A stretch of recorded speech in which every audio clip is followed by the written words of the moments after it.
नमस्ते जी। Good evening everyone. And ये आज का टॉपिक बहुत कॉमन है और इसके बारे में जानकारी बहुत ज़रूरी है। इसे हम कहते हैं हाइपरटेंशन। कई तरह का हाइपरटेंशन होता है, खासकर यंगर एजेस में जो हाइपरटेंशन देखने को मिलता है वो किडनी की डिसीजेस के साथ एसोसिएटेड हो सकता है। तो हाइपरटेंशन क्या है? यदि सही तरीके से लिया बीपी आपका परसिस्टेंटली 140/90 और कई अदर गाइडलाइंस के हिसाब से यदि 130/80 के ऊपर परसिस्टेंटली रह रहा है तो इसे हम हाइपरटेंशन कहते हैं। हाइपरटेंशन को नापना बहुत जरूरी होता है। तो ऐसी सिचुएशन में आपका जो बीपी नापने का तरीका, जैसा मैंने कहा, सही तरीके से लिया बीपी बहुत जरूरी है।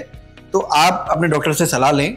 एक कंफर्टेबल एनवायरनमेंट में 10 to 15 मिनट्स का रेस्ट लेने के बाद और भी कई प्रिकॉशंस होते हैं, उनको फॉलो करके अपना बीपी लीजिए। किसी हड़बड़ाहट में बीपी लेने पे हमेशा आपको एक्स्ट्रा रीडिंग्स मिलेंगी, जिससे कई बार एंजाइटी हो जाती है। तो सही तरह से बीपी लीजिए, that is the first step. Second step जो होता है उसके सिम्टम्स क्या होते हैं? तो 90% केसेस में सिम्टम्स हाइपरटेंशन के कोई सिम्टम्स नहीं आते। कुछ लोगों में हेडेक या ब्लरिंग ऑफ विजन कई बार बीपी बहुत ज्यादा होने पे हो सकता है, जिसे हम ऑक्सीपिटल हेडेक या पीछे की तरफ सिर में दर्द होता है। बट ये बहुत 5 to 10% केसेस में ही सिम्टम देखने को मिलता है। 90% केसेस में हाइपरटेंशन एसिम्प्टोमेटिक ही रहता है। तो ये बहुत खतरनाक साइलेंट किलर की तरह काम करता है। इससे जो डैमेज होता है वो कई ऑर्गन्स में होता है, including brain, heart and kidney. तो किडनी पे बात करते हैं तो यदि किडनी में इसका डैमेज आता है तो किडनी की बाकी बीमारियों के सिम्टम्स की तरह पैरों में सूजन, आंखों के अराउंड सूजन, भूख ना लगना और पेशाब का जो मात्रा है वो कम हो जाना, या रात में पेशाब ज्यादा होना, ऐसे सिम्टम्स देखने को मिल सकते हैं। तो हमारे पास ट्रीटमेंट क्या ऑप्शन है?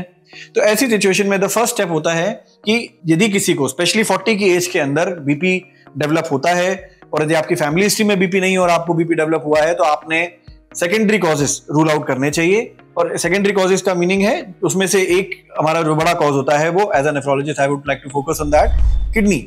तो यदि किसी को बीपी 40 के नीचे है तो अपनी किडनीज की बीमारी को रूल आउट जरूर कीजिए। उसके लिए प्लेन यूरिन टेस्ट, अल्ट्रासाउंड और किडनी का टेस्ट जरूर कराएं। अपने फिजिशियन से सलाह लें कि क्या आपकी किडनी में कोई डैमेज तो नहीं आया है।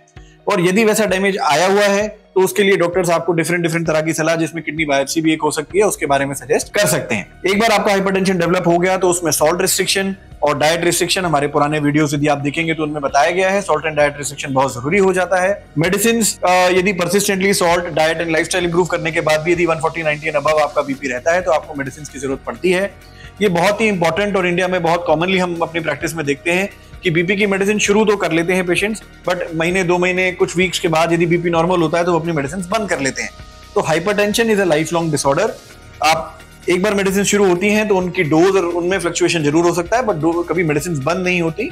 Once you're hypertensive for life. So उसको दिमाग में रखते हुए अपनी मेडिसिन कंटिन्यू रखनी चाहिए, बिना डॉक्टरी सलाह के बंद नहीं करनी चाहिए। Thank you.